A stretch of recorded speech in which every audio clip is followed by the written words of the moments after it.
Boa tarde, eu sou a Stephanie, da turma D23 e sou do Nagumo.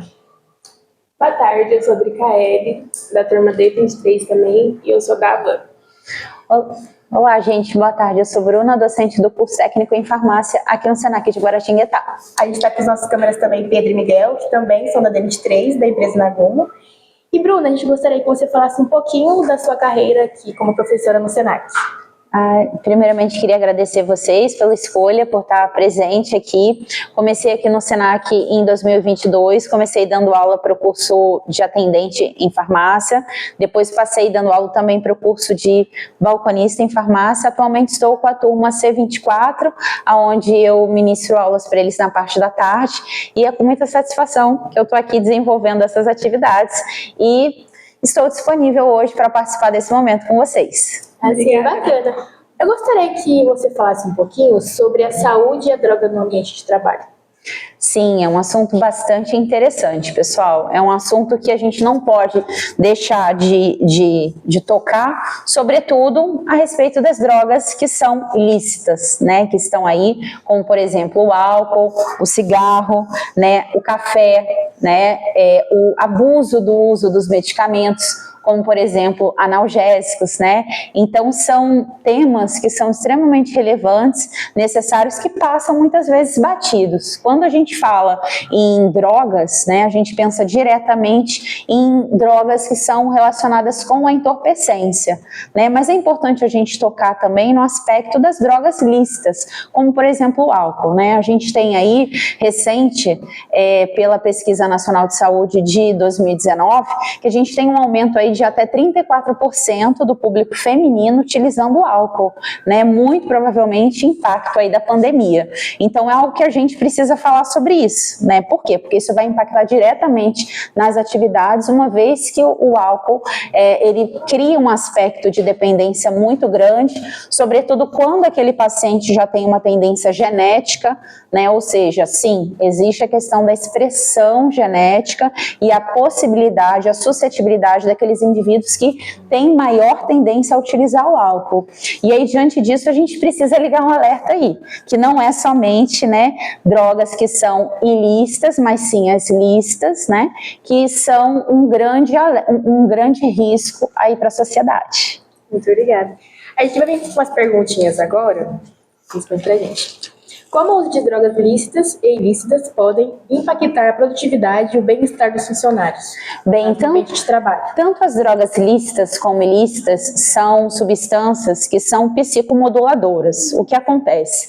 A gente tem um quadro do declínio cognitivo mental daquelas pessoas. Portanto, né, principalmente atuando ali no eixo hipotálamo e no seu processo de vigília, de foco, de atenção, né? Então, diante disso tudo, a gente tem que ter muito cuidado e condução na compreensão do que está acontecendo com esse funcionário, né? É um momento ali de exposição inicial, é um momento recorrente, é um momento que demanda um cuidado e envolvimento da própria empresa. Então, diante de tudo isso, a gente precisa, né, ter essa condução, esse cuidado para compreender o que está acontecendo. Mas, sem sombra de dúvida, não esquecendo que existem aqueles funcionários que são mais suscetíveis, né, por exemplo, ao álcool, né, a exposição ao álcool por questões genéticas, né, já tem aquela predisposição ao abuso. E vai impactar como? Vai impactar diretamente ali no distúrbio cognitivo dele, né, na ação, no dia a dia.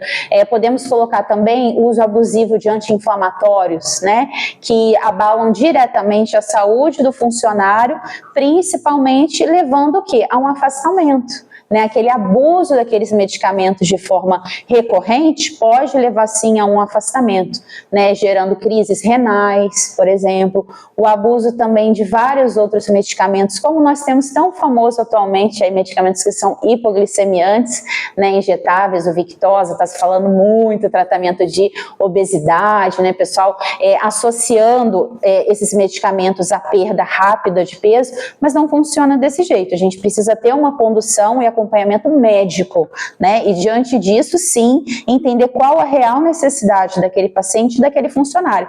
E uma vez que o funcionário faz uso abusivo desses medicamentos, ele pode ser afastado, infelizmente. Por quê? Por questões, por exemplo, a pessoa faz uso de um hipoglicemiante, ela pode ter suscetíveis de desmaios, por exemplo, né? E aí impactando diretamente na sua produtividade e no seu rendimento laboral. Obrigada, Bruna. Vou fazer a segunda pergunta para você, que quais são os sinais de comportamento comuns que podem indicar o uso de substância no ambiente de trabalho?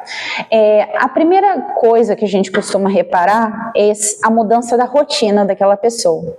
A pessoa tem uma tendência à pontualidade, ao desenvolvimento das suas funções, e aí ele passa a ter, como podemos observar com o álcool, por exemplo, tá? Existem inúmeras drogas, novamente reforçando o álcool, por exemplo. A pessoa passa a ter uma dificuldade com foco e atenção, né? E esse é um dos principais sinais. A gente começa a observar que aquele funcionário que tinha um maior rendimento, uma maior atenção naquele desenvolvimento daquela atividade, ele passa a ficar com a sua atenção reduzida, né? É um dos primeiros sinais.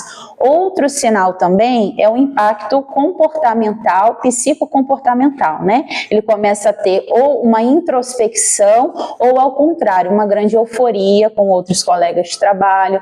Temos também o comportamento, por exemplo, do hálito, né? Que ele muitas vezes acaba sendo destoante do que nós já acompanhamos geralmente. Então, isso tudo são alguns sinais, né? Que a gente precisa ficar alerta, mas, claro, reforçando, né? É uma droga que está aí disponível, que é lícita, que é o álcool, e a gente precisa ter muita atenção. Perfeito. A terceira pergunta. Qual a importância de políticas e programas de prevenção ao uso de drogas na empresa? Bem, são políticas extremamente necessárias, sobretudo no que se trata do coletivo e da saúde do ambiente de trabalho, né? Porque uma vez que um funcionário é impactado, né, com essa questão desse, suponhamos, né, o declínio cognitivo, ele vai impactar as suas atividades que não estão sendo executadas em outros funcionários, né? Outros funcionários vão ter que redistribuir essas tarefas e executá-las. Então, por que pensar numa política e numa execução adequada, né, de condução dessas atividades? De forma protetiva, né? Eu acredito que as políticas educativas, indicando, sobretudo, que as drogas que são lícitas são grandes perigos, né? Ou seja, a explicação e a orientação frequente sobre essas drogas. Eu acho que são políticas extremamente assertivas e necessárias, de modo a não impactar as atividades dessa empresa. Tá bom, obrigada. E a última pergunta é: como uma empresa pode oferecer suporte a funcionários que enfrentam problemas com abuso de substância?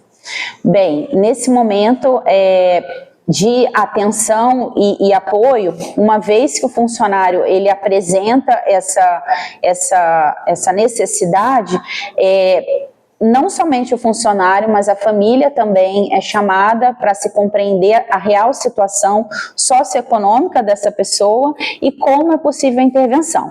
Lembrando uma vez que todos nós estamos suscetíveis a passar por uma situação dessa, né? E o acolhimento e a escutativa é muito importante. A gente entender a real situação para poder dar um direcionamento, especialmente com as pessoas especializadas. Quem são essas pessoas dentro da empresa? O RH. O RH vai instruir da melhor maneira possível, compreendendo, ouvindo, escutando e também repassando o melhor direcionamento e as melhores medidas corretivas. Então, Bruna, é isso. Eu gostaria de agradecer você com a sua turma aqui. E muito obrigada pelas respostas, né? Tenha uma ótima tarde. Boa tarde, gente. Obrigada, meninas. Obrigada a você.